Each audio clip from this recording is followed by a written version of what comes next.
तो शिव की पुजारन बनूंगी। मैं तो शिव की पुजारन बनूंगी।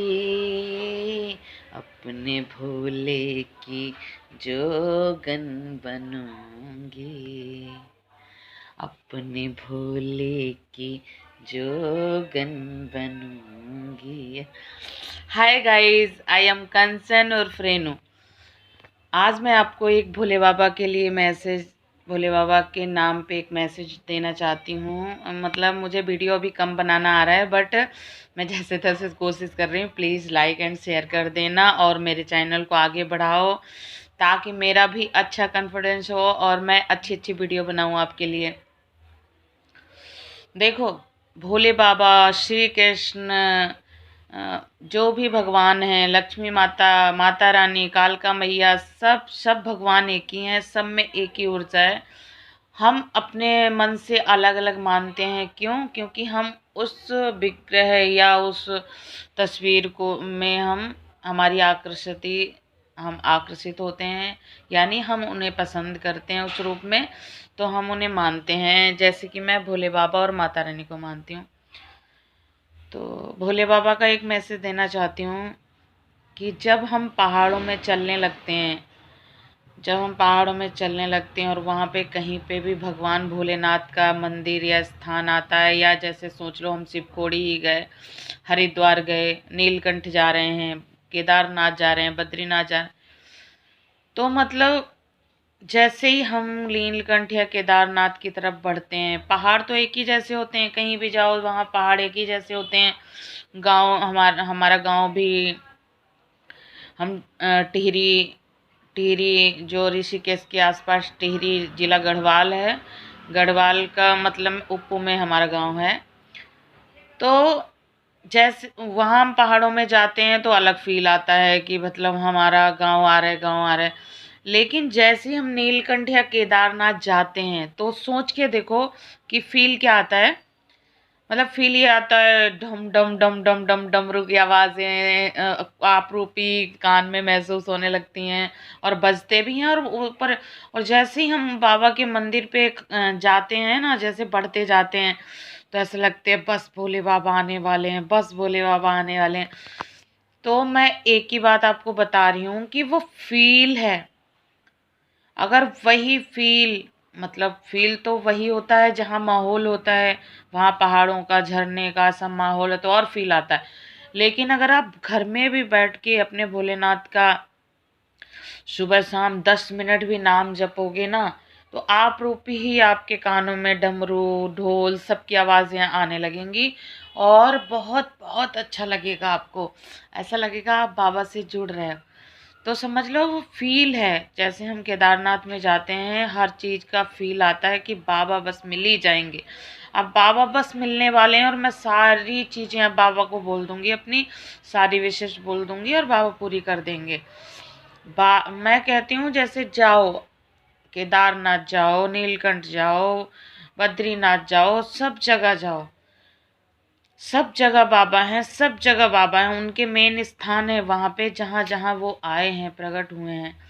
लेकिन अगर सबसे पहले अपने दिल में जगह बना लो उनके लिए, अच्छी, स्वस्थ, बिल्कुल साफ सुथरी, कि बस मेरे बाबा बाबा बाबा हैं और कोई नहीं है, मेरी माता रानी माता रानी माता रानी है और कोई नहीं है। पहले मेरे बाबा मेरे मन में, दिल में हैं, उसके बाद इस दुनिया का कोई भी, अदरवाइज कोई भी बोल रही हूँ मैं, कोई भी, पति पत्नी बच्चा रिश्तेदार, सबसे पहले मेरे बाबा हैं मेरे दिल में। और उनको मैं बहुत बहुत मान सम्मान दे रही हूँ। और ऐसा ऐसा बिल्कुल कर दो कि मेरे बाबा मेरे हर काम कर देंगे। और ये सच बात है कि अगर आप बाबा को उस काम अपने सौंप दो ना, तो वो किसी भी इंसान के रूप में, पशु के रूप में, किसी न किसी के रूप में आके, या आपके दिमाग के विचारों में आके, आपकी मन की शुद्धता में आके, आपकी खुशियों में आपके हर काम कर देंगे। तो भोलेनाथ को ना सबसे पहले अपने दिल और मन में ढूंढो उनको, ज़्यादा कहीं ढूंढने की ज़रूरत नहीं है। अगर देख अच्छा, सच में मेरी एक बात मान लो, तुम लोग गैस करना और ये बात आजमा के देख लेना। 5-5 या 10-10 मिनट सुबह शाम बस सुन के, जहाँ भी आपने उनको स्थान दिया, बैठाला हुआ है, मंदिर बनाया हुआ जिसे हम मंदिर बोलते हैं, वो एक ऊर्जा केंद्र होता है जहाँ पे सबसे पॉजिटिव हमें लगता है। जहाँ हम मंदिर बना लेते हैं अपना, वहाँ पे सबसे पॉजिटिव हमें लगता है कि हम यहाँ पे बैठ के भगवान को याद करें। वहाँ सुबह शाम 5-5 मिनट बैठ के आप जरा बाबा का नाम लो, माता रानी का नाम लो, और देखो आप कैसे काम होते हैं, और आप कैसे वो आते किसी किसी रूप में आते हैं, और वो खुद स्वयं भी आते हैं। जिस दिन बाबा की इजाज़त होगी और सब कुछ बाबा मुझे देंगे, कि बोलने का देंगे कि हाँ भाई बोलो, और मेरा बिल्कुल हो जाएगा, डर निकल जाएगा कि बाबा के बारे में, तो मैं ऐसे ऐसे बाबा के आपको बताऊंगी ना कि बाबा कैसे दिखते हैं, कैसे आते हैं, कैसे काम करते हैं।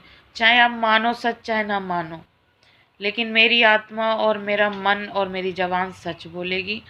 तो फिर मानो या ना मानो, लेकिन वो आते भी हैं, वो दिखते भी हैं, और वो तुम्हारा हर काम चुटकियों में कर देते हैं। बस तुम्हें धैर्य की बहुत ज़रूरत होती है। जब तुम भगवान पे आश्रित होगे ना कभी, तो आपको धैर्य की बहुत ज़रूरत होगी।